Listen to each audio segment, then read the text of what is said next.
शुभ मध्याह्न बच्चे, आप सभी को स्वागत है हमारी इस कक्षा में। हमने अब तक संस्कृत के कई सारी चीजों को पढ़ चुके हैं। ज्यादातर चीजों को नहीं पढ़े हैं, लेकिन हमने वर्ण पढ़े हैं, जो हमारा भाषा के मूल रूप जो वर्ण पढ़े हैं, वर्ण वियोजन, वर्ण संयोजन।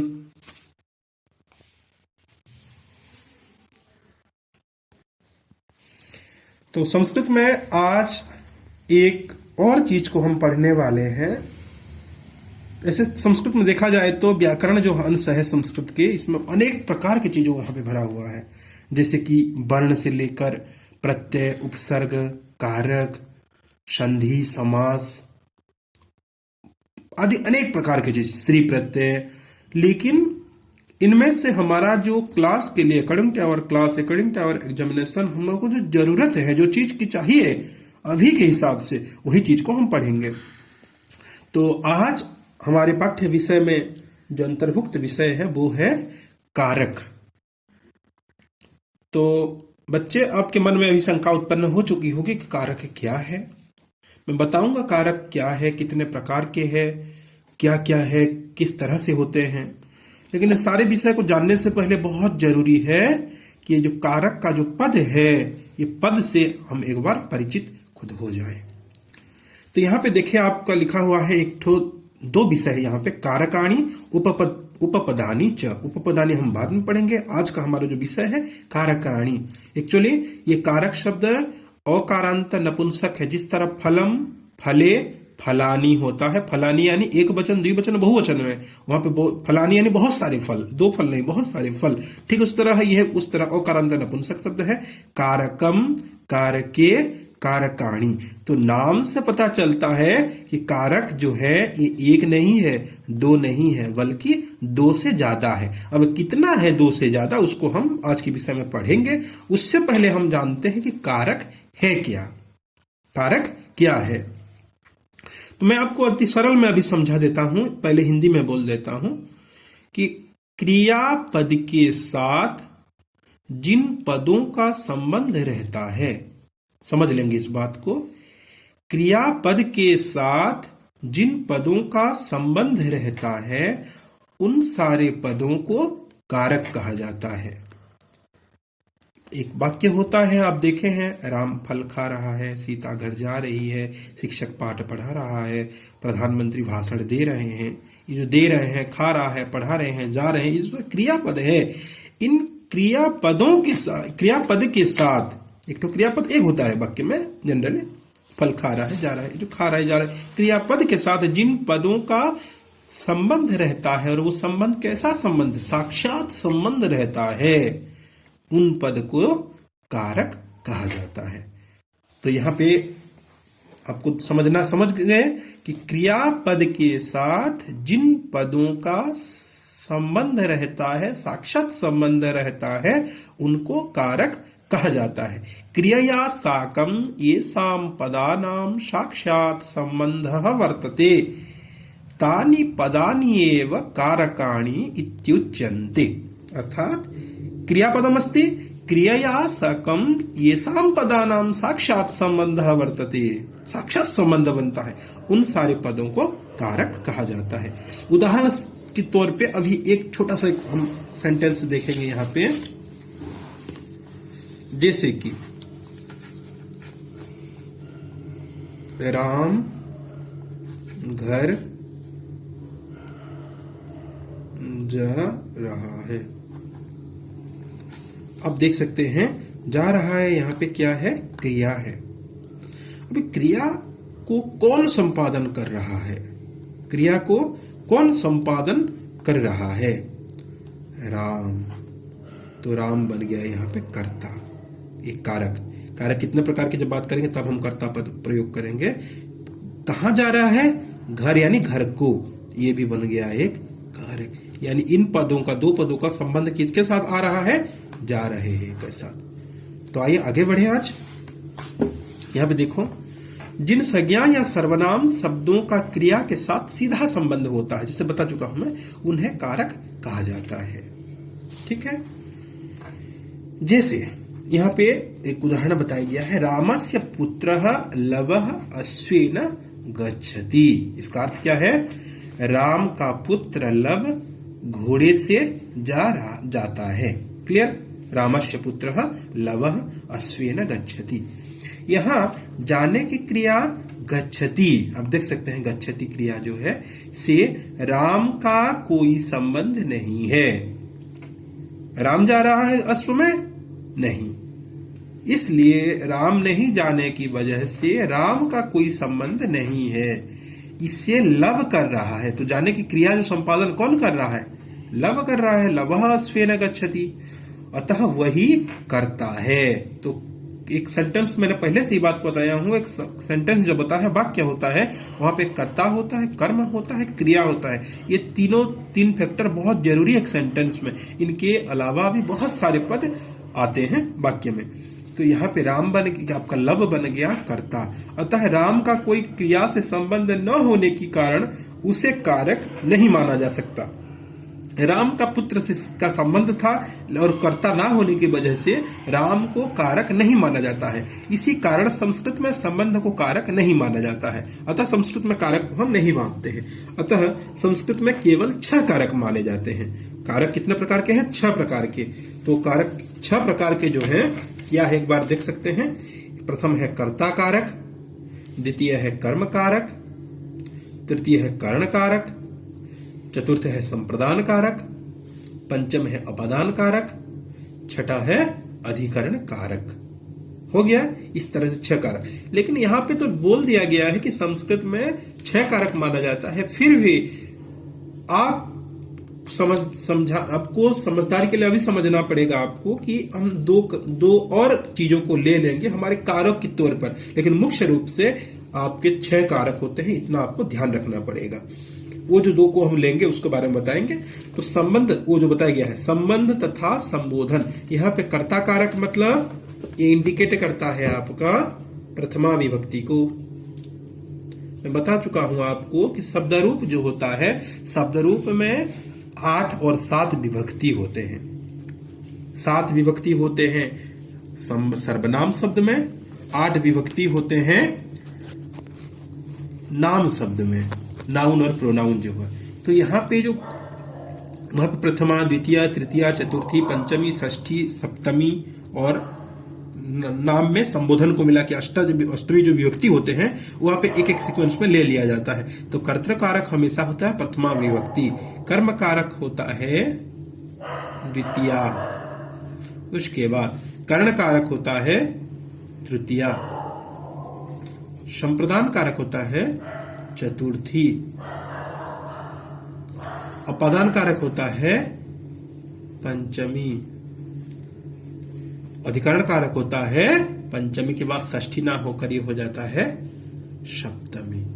तो आपके मन में अभी शंका आ रही होगी कि षष्ठी गया कहाँ? षष्ठी कारक जो षष्ठी विभक्ति जो है वो तो नहीं है इधर। हाँ, नहीं है वो, क्योंकि षष्ठी विभक्ति जो है वो दिखाता है, इंडिकेट करता है संबंध को।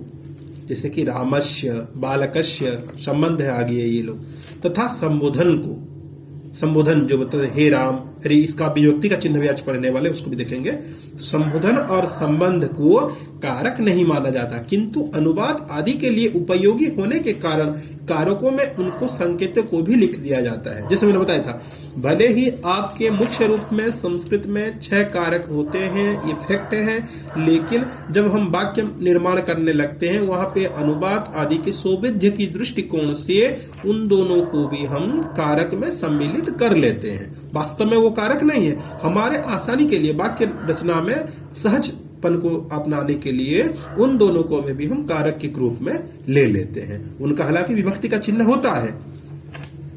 तो कारक चिन्हों को बताने के लिए निम्न तालिका का प्रयोग किया जाता है। तो हम देखेंगे ये जो कारक चिन्ह है, कारक के जो किस तरह का चिन्ह होते हैं उनको आज हम चिन्ह के दौरान जानेंगे, और 1-2 वाक्य भी हम निर्माण करेंगे जिसमें बताऊंगा, आपको क्लियर कर दूंगा कि किस तरह से कारक कहाँ पे कौन सा कारक आ रहा है।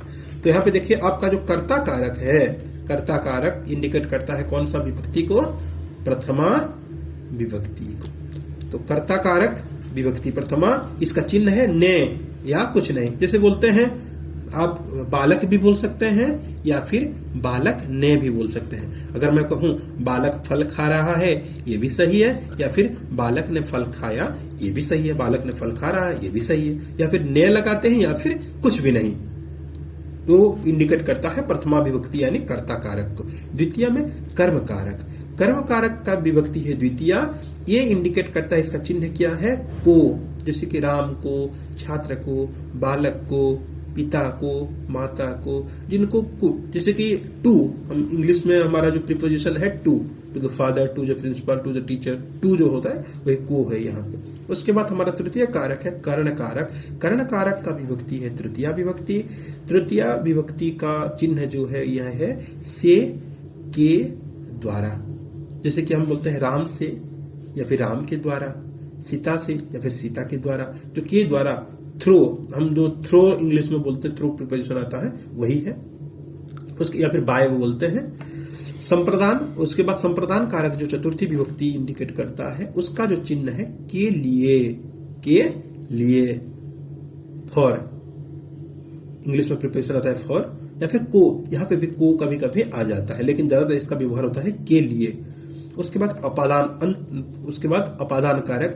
अपादान कारक होता है पंचमी विभक्ति में, और इसका जो चिन्ह है से, अलग होने के लिए। यहाँ पे ध्यान देंगे आप, यहाँ पे अलग हो जाता है, जिससे अलग हो जाता है। जैसे कि वृक्ष, पत्ता वृक्ष से गिर रहा है, जो गिरने की काम किसने किया, पत्ता ने, और पत्ता कहां से अलग होके गिरा, वृक्ष से।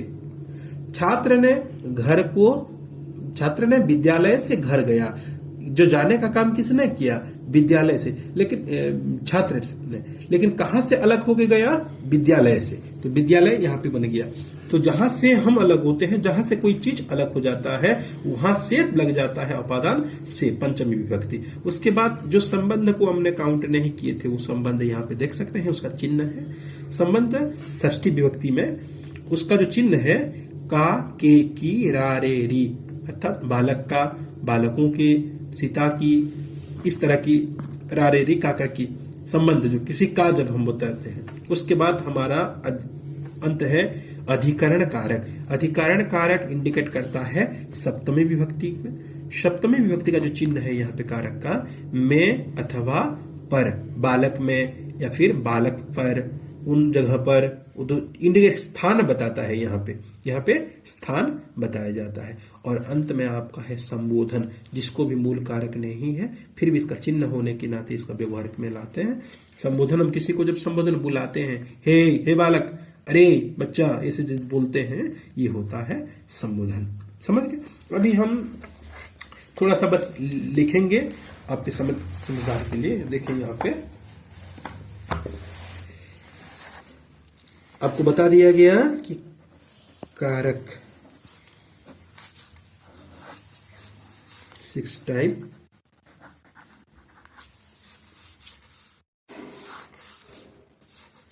प्रथमा है कर्ता कारक, द्वितीय है कर्म कारक, तृतीय है करण, चतुर्थ है संप्रदान, पंचमी में है अपादान, अधिकरण। आप यहां पे देख सकते हैं कर्तृ कारक का हम अभी उदाहरण लेंगे।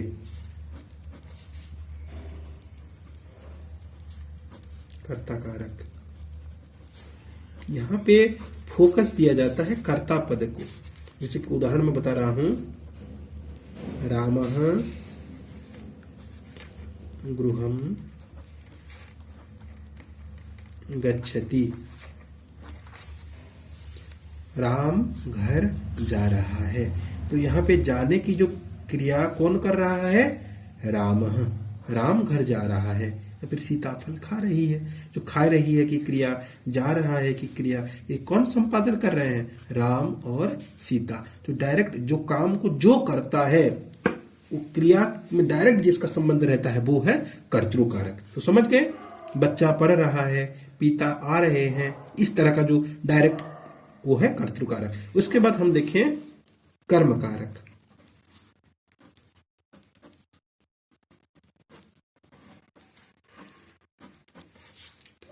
अभी इस सेंटेंस में ही हम कर्म कारक छिपा हुआ है, इस सेंटेंस में ही कर्म कारक, इसको यहाँ पे फोकस नहीं किया गया।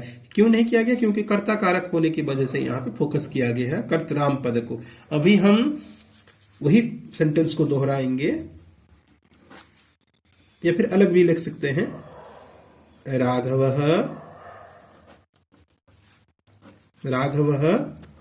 फलम खादति।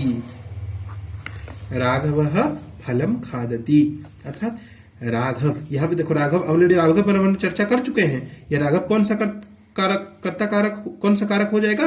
कर्ता कारक, क्योंकि खाने की डायरेक्ट क्रिया कौन कर रहा है? राघव। लेकिन हमने यहाँ पे विभक्ति के चिन्ह में हमने पढ़े हैं, आप देख सकते हैं द्वितीय में कर्म कारक, कर्म कारक, कर्म में यहाँ पे को है, अर्थात किसी को, जैसे कि फल को, घर को, ये जो को चिन्ह है, को चिन्ह को हम कर्म कारक के तौर पे लेंगे। जैसे कि यहाँ पे आप देख सकते हैं राघवः फलम खादति, राघव फल खा रहा है, अर्थात ये जो फल को, राम घर को, ये जो गृहम या फिर फलम, ये हो जाते हैं हमारे कर्म कारक। समझ गए? अब देखें तृतीय कारक की ओर।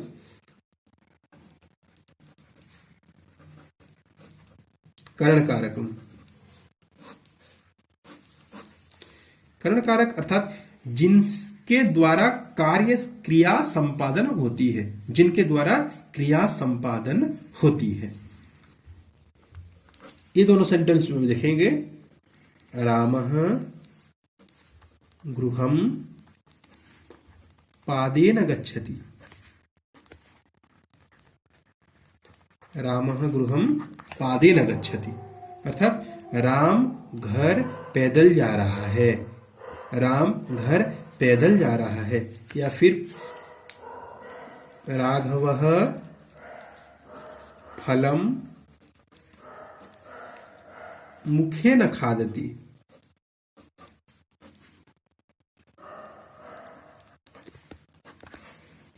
राघव फल मुंह से खा रहा है। यानी आप कर्ता एक है, कर्ता क्रिया कर रहा है। अब कर्ता चीज को क्रिया के रूप में दे रहा है, लेकिन ये जो कर्म जो है, ऑब्जेक्ट है, जिसके द्वारा उसको संपादन कर रहा है, वो जो द्वारा में आ जाता है आपका कर्ण कारक। थ्रू मतलब पैदल जा रहा है, यानी पैर की सहायता से, यहाँ पे मुख की सहायता से खा रहा है। इस तरह पे आपका मन नहीं है क्या आपका? चलिए यहां पे देखिए, जो जिसके जरिए काम आपका संपादन होता है, वहां पे आपकी क्रिया के माध्यम से उसको कहा जाता है आपका कर्ण कारक। यानी यहाँ पे अगर पैदल की जगह पे अगर द्विचक्रिका होता, साइकिल होता, तो फिर यहाँ पे राम गृह साइकिल के द्वारा जा रहा है, राघव फल मुंह में खा रहा है। ठीक है ना? तो जिनके द्वारा आप क्रिया को संपादन करते हैं, उसमें आपका हो जाता है तृतीय कारक कर्ण कारक। उसके बाद हम आगे बढ़े चतुर्थ की ओर। हमारा जो है संप्रदान कारक।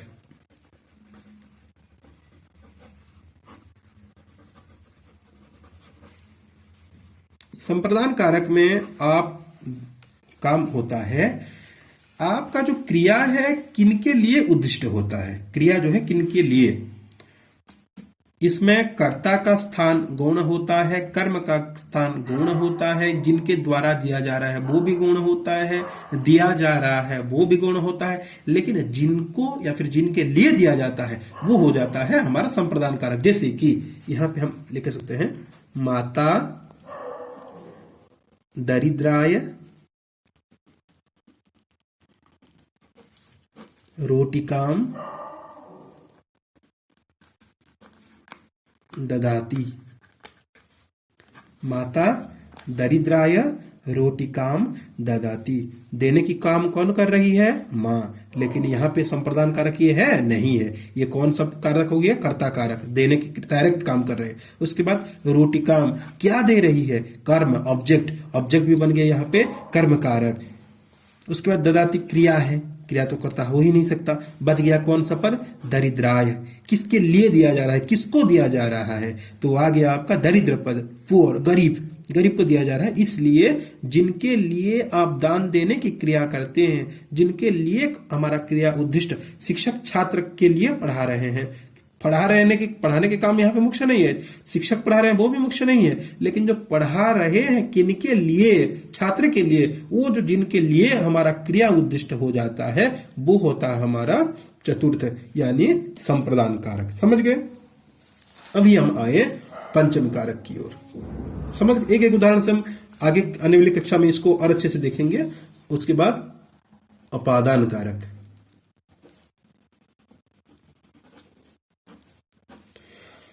अपादान कारक मैं आपको बता चुका हूं, जिससे अलग होता है, जिससे कोई चीज हट जाता है। जैसे कि यहाँ पे आपका ये एक ठो गोला देख रहे हैं, लेकिन इसके आधा इससे हट गया मान लीजिए, तो ये जो हटने की पार्ट है ये मुख्य नहीं है अपादान कारक में। ये जो आधा हट गया है, ये आधा कहां से हटा है? ये आधे पार्ट से हटा है। तो ये आधे पार्ट आपके समझने के लिए बता रहा हूं, ये आधे पार्ट है हमारा अपादान कारक।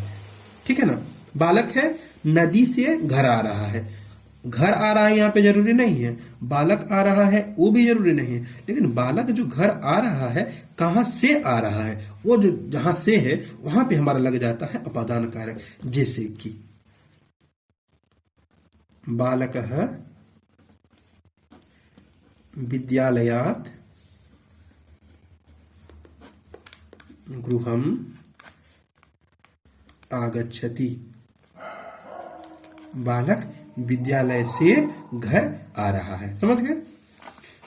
ठीक उस तरह शिक्षक घर से विद्यालय आ रहे हैं। शिक्षक यहाँ पे गौण है, घर ये विद्यालय गौण है, लेकिन शिक्षक जहां से आ रहे हैं घर से, तो जहां से होता है, जहां से कोई चीज अलग हो जाता है वहां पे, जैसे कि वृक्ष से पत्ता गिर रहा है, ये पत्ता है, ये भी गौण है, गिर रहा है, क्रिया है, लेकिन जहां से गिर रहा है वृक्ष से, वो हो जाता है हमारा अपादान कारक। उसके बाद हम चले अपना अंतिम जो है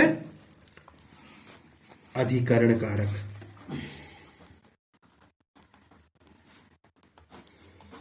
अधिकरण कारक में आप यहां पे देख सकते हैं, आपका सारा एक्टिविटी एक कोई जगह पे होता है।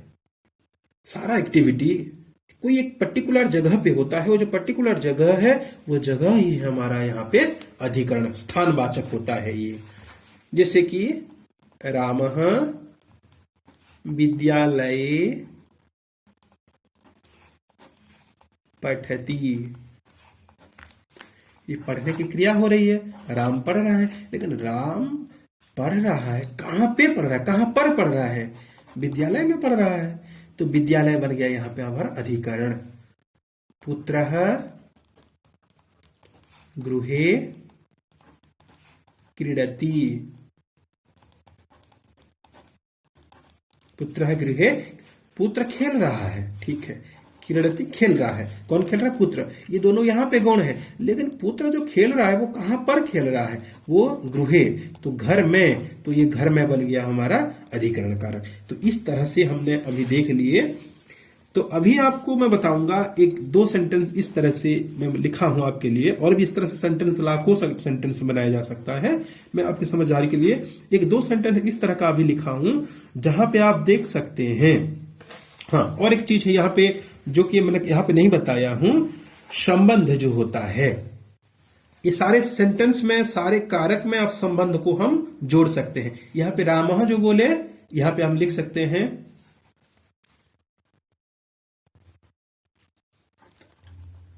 पितुः पुत्रः। पितुः पुत्रः, पिता का पुत्र राम। अब राम किसको इंडिकेट कर रहा है? पिता का पुत्र का जो संपर्क है, पुत्र है राम, पिता को इंडिकेट कर रहा है, तो पिता बन गया। यहाँ पे संबंध है। यहाँ पे भी आप देख सकते हैं बालकः विद्यालयात् गृहम् आगच्छति।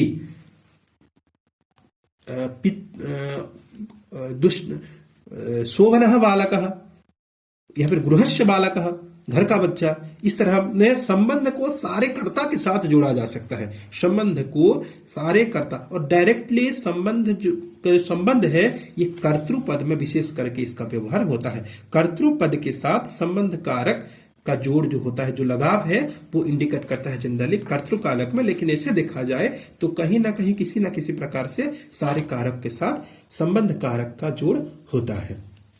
तो अभी हम देखेंगे जो संबंध है, तो अभी हम एक सेट ऐसे सेंटेंस की ओर बढ़ेंगे जहां पे हम देख सकते हैं कि यहाँ पे 6 के 6 कारक हैं, उसके साथ साथ संबंध कारक को भी हमने स्थान दिए हैं। जैसे कि अयोध्यायाः नृपः राजकोषात् धनं नीत्वा दरिद्रेभ्यः नदीतीरे हस्तेन ददाति। देखिए कितना लंबा सेंटेंस है। अयोध्यायाः नृपः राजकोषात् धनं नीत्वा दरिद्रेभ्यः नदीतीरे हस्तेन ददाति। अब बढ़े इसकी ओर।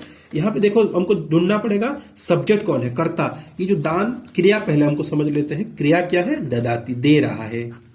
अभी जो देने की काम किसने कर रहा है, नृपः, देने की काम नृपः कर रहा है। तो हमारे यहां नृपः बन गया कर्ता, समझ गए। उसके बाद हमारा द्वितीय कर्म क्या था, द्वितीय कर्ता जो वो कर्म कारक, मतलब क्या दे रहा है, धनम, धन दे रहा है। तो यहां पे धनम आपका हो गया कर्म कारक। उसके बाद कर्ता कर्म करण, अभी बढ़ेंगे हम करण। करण यानी जिसके द्वारा दिया जा रहा है, आप जिससे आप देने की क्रिया करने में सहज हो रहा है। तो आप पैर से धन दे रहा है, या फिर उंगली से दे रहा है, या फिर मुंह से दे रहा है, नहीं, किससे दे रहा है, हाथ में दे रहा है। हाथ से मतलब ऐसे करके हाथ से दे रहा है। तो यहाँ पे जो हस्ते न है, हस्ते न आपका बन गया यहाँ पे करण कारक। देख सकते हैं इंडिकेट कर रहा है, हस्ते न बालके न करण कारक। तृतीय विभक्ति बताया था, धनम द्वितीय विभक्ति कर्म आ गया, नृपः प्रथमा विभक्ति आ गया। उसके बाद चतुर्थी हमारा कारक, चतुर्थ कारक क्या था, संप्रदान कारक, जिनके लिए हमारा क्रिया उद्दिष्ट होता है। जैसे कि यहाँ पे माता दरिद्र के लिए रोटिका दे रही है, दरिद्र को या फिर दरिद्र के लिए, ठीक उस तरह यहाँ पे क्या है, नृपः धन तो दे रहे हैं, हाथ में दे रहे हैं, लेकिन किनके लिए दे रहे हैं, दरिद्रों के लिए दे रहे हैं, दरिद्रेभ्यः। तो हमारा दरिद्रेभ्यः बन गया यहाँ पे संप्रदान कारक।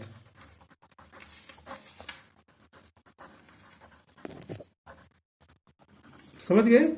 उसके बाद बचा क्या हमारा, अपादान। अपादान का लक्षण क्या बताया था आपको, जहां से कुछ चीज अलग हो जाता है वहां पे आपका पंचमी विभक्ति लगता है, और वो पंचमी युक्त पद ही आपका अपादान कारक है। तो आप देखिए कहां पे कुछ अलग दिख रहा है आपको, नृपः अलग नहीं दिख रहा है, राजकोषात् भी दिख रहे हैं। हाँ, एक चीज अलग दिख रहा है, धन। यहाँ पे देखो ध्यान देंगे, धन आपका अलग दिख रहा है। धन कहां से अलग हुआ है, धन जो है, धन दे रहे हैं ठीक है, लेकिन धन कहां से अलग हुआ है, यहां पे देख सकते हैं धन के पहले एक पद है राजकोषात्। जो राजकोष है, राजकोष में अनेक खजाना भरा हुआ है, अनेक धन संपत्ति भरा हुआ है, रत्न भरा हुआ है। वहां पे राजकोष से राजा ने धन को अलग किए, और मतलब वो राजकोष से धन लाकर, मतलब जो धन को लाए वो धन कहां से अलग हो गया, राजकोष से। तो बताया था आपको लक्षण, जहां से कुछ अलग होता है वहां पर लग जाता है आपका पंचमी विभक्ति, वो हो जाता है आपका अपादान कारक, यानी राजकोषात्। उसके बाद आपका अधिकरण। अधिकरण आपको बताया था, लास्ट में हमने पढ़े थे, हमारा क्या कारण था, अधिक स्थान विशेष, स्थान जहां पे आपके सारे क्रियाएं, एक्टिविटी सारे संपन्न होता है पर्टिकुलर प्लेस को ही। तो यहाँ पे सारी क्रिया, राजा धन दे रहे हैं दरिद्रों के लिए, राजकोष से लाकर हाथ में दे रहे, लेकिन कहां पर दे रहे हैं, नदी तीरे, नदी के किनारे दे रहे हैं, नदी किनारे दे रहे हैं। तो आपका ये बन गया आपका नदी तीरे। तो आप देख सकते हैं एक चीज एक छूटा हुआ है, आपका जो संबंध है, कहां का राजा, कहां का राजा, यहां पे देख सकते हैं अयोध्यायाः नृपः, अयोध्या का राजा। तो वो बन गया हमारा संबंध पद। तो ठीक उस तरह यहाँ पे देखें, विद्यालय के प्राचार्य, विद्यालय के प्राचार्य, उस तरह इसको भी आप स्पेसिफाई कर सकते, अलग अलग करके लिख सकते हैं। विद्यालय के प्राचार्य, ग्रंथालयात, ग्रंथालय से, पुस्तक लेकर, पुस्तक, छात्रेभ्यः, छात्रों के लिए, कक्षायाम, कक्षा में, श्रेणी गृह में, कक्षा में, क्लासरूम में, हाथ में दे रहे हैं, हाथ से दे रहे हैं, मतलब तो समझ गए। इस तरह से अनेक, आप भी अपने समझ सुविधा के लिए हिंदी में, कम से कम संस्कृत में आपको अगर कठिनाई हो तो आप पहले उन इस तरह के सेंटेंसेस को हिंदी में आप लिख सकते हैं। उसके बाद आपका गलती हो सही हो खुद ट्राई करें, जहां पे गलती है मुझे आप पूछ सकते हैं। उस तरह आप धीरे धीरे करके सारे कारकों, जो हमने 6 कारक पढ़ चुके हैं संबंध पद संबोधन के मिला के, सारे पदों को लेकर आप सरल सरल सेंटेंस भी बना सकते हैं। तो इस तरह आज की कक्षा में हमने अब तक पढ़ चुके हैं हमारा कारक क्या है, कारक के साथ साथ कारक के विविध विधाएं को पढ़ चुके हैं, कितने प्रकार के होते हैं, सारे प्रकार को हमने देखे, किस तरह कर्ता कारक है, कर्म कारक, कर्ण, संप्रदान, उपादान, अधिकरण के साथ साथ हमने उनका जो चिन्ह है, चिन्ह को भी पढ़े हैं, विभक्ति का चिन्ह। और यहाँ पे मैंने आपको 2 सेंटेंस में बता दिया हूं कि किस तरह एक एक सेंटेंस में सारे कारक भी आ सकते हैं। तो आज की कक्षा में हम इतना ही पढ़े। तो आज की इस कक्षा को आप अच्छे से, मेरा विश्वास है आप लोग पढ़ना, आपका काम अब क्या है, आप ये चीजों को देखेंगे, समझेंगे और बार बार इस तरह की हिंदी में आपके यहाँ पे काम है। आप ऐसे ऐसे कारक को लेके सोच सोच के, आप घर में भी है, घर से अनेक आप सोच सकते हैं, तो सोच के ऐसे ऐसे आप सेंटेंसेस लिखिए जहां पे सारे कारक एक साथ रहें, या फिर आप अलग अलग करके भी इस तरह सेंटेंस लिख कर एक सेंटेंस लिखेंगे, उसको भी आप लास्ट में जोड़ देंगे, तब बन जाएगा वो आपका एक संपूर्ण क्रिया युक्त वाक्य बन जाएगा।